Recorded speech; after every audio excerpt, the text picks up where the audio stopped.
Hi guys, welcome back to my channel. My name is Favor. You are welcomed, you are loved. Um thank you so much for subscribing. Thank you for watching my videos. And I would like to thank those who are new on my channel. Thank you so much for coming back and watch my videos.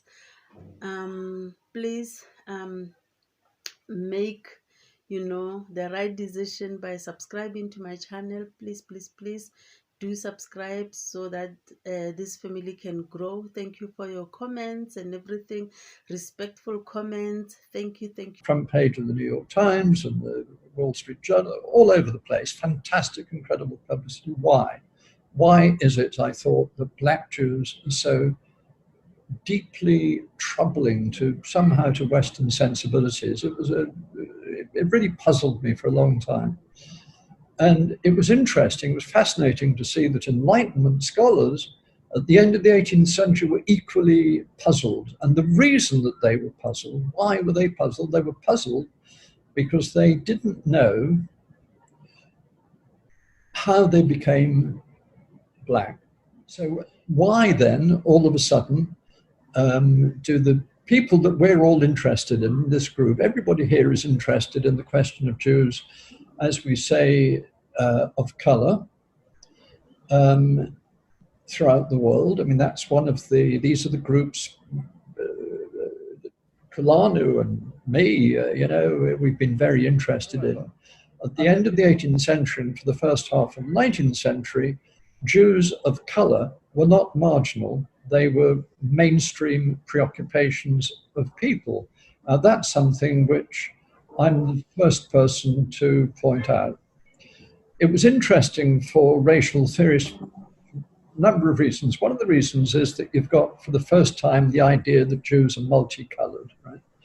And so that in itself is kind of interesting. But the underlying thing is the proof that this provides to the monogenists. And they took up the cause of all of the black, brown, Jewish communities throughout the world, like it was the most fabulous thing that they could imagine in support of their own ideas. And they would spend their times traveling the world and looking for new black Jewish communities, and they could bring these back and feed them into the racial kind of machine, the groups. All of these kind of black Jewish group, brown, they were all kind of dragooned as part of the holy crusade of proving the unified origins of mankind. What a noble thing that turned out to be. And of course, with Darwin, that pretty much marks the end of polygenism, except that even today there are genetic scientists who fiddle around with the proof in such a way that it looks as if there are races and that they're kind of significantly different from each other, but it really is not the case. So should we go to the question about conflation? What does conflation mean? Were there different kinds of conflation of Jews and blacks over time? Or should we go to the question of looking at your slides? Well, let me quickly just deal, because the conflation is in the title of my book. And I think just to say what I mean by it would be a good introduction really to the slides. And Bonnie sort of mentioned very kindly a chapter in that 2013 book. And there was nothing original about that.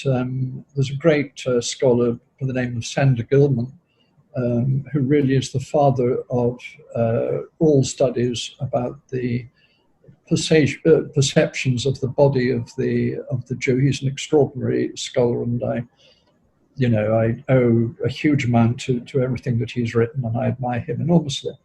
And so a long time ago, he wrote that there was a kind of medieval perception that Jews were black, and there's plenty of proof that within Europe, the Jews were considered to be kind of black. There are many images of Jews being black, and even if they weren't black, they were not even slightly black.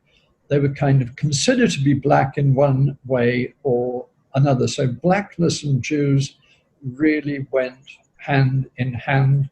If you read his work, or if you read my work, and particularly if you read this new book, you will see the multitude of examples of it. And if you go, for instance, into the marginalia, the illustrations in English or European prayer books in the 13th and 14th centuries, you frequently see hook-nosed Jews wearing Jewish hats and with black faces. So the idea that Jews were black was definitely there, before the Enlightenment period. And so let's go to the slides now. Just a sec, because I just need to say, too, in the 19th century, the idea of Jewish blackness was reinforced by the discovery of all of these actual black Jews in India and Africa, all over the place. And by 1850, the main racial theorists of the day started saying that, yes, actually, Jews are Negroes. Negroes, in some way, are also Jews. This is the conflation. It's partly political, it's partly metaphorical, and it's very, very significantly biological. So what do you think? Now, let me say this right here. Don't disassociate yourself with anybody because of what some say that maybe who you are or where you come from. We are all a people. But the thing of it is that if a person doesn't have a foundation of their roots, if a person don't know who they are, they can be misguided and led into other places, other religions, other cultures, behave in different fashions. But when you know that you are connected, the original, to the Most High, that means then that you have a standard, you have a culture of discipline, a culture of righteousness, that you should be the voice to the world. So let's keep this in mind as I begin to delve even deeper into the truth of the matter. This is your man, not your boy. GoBlack2Africa. Think about it, think about it, think about it, think about it, think about it.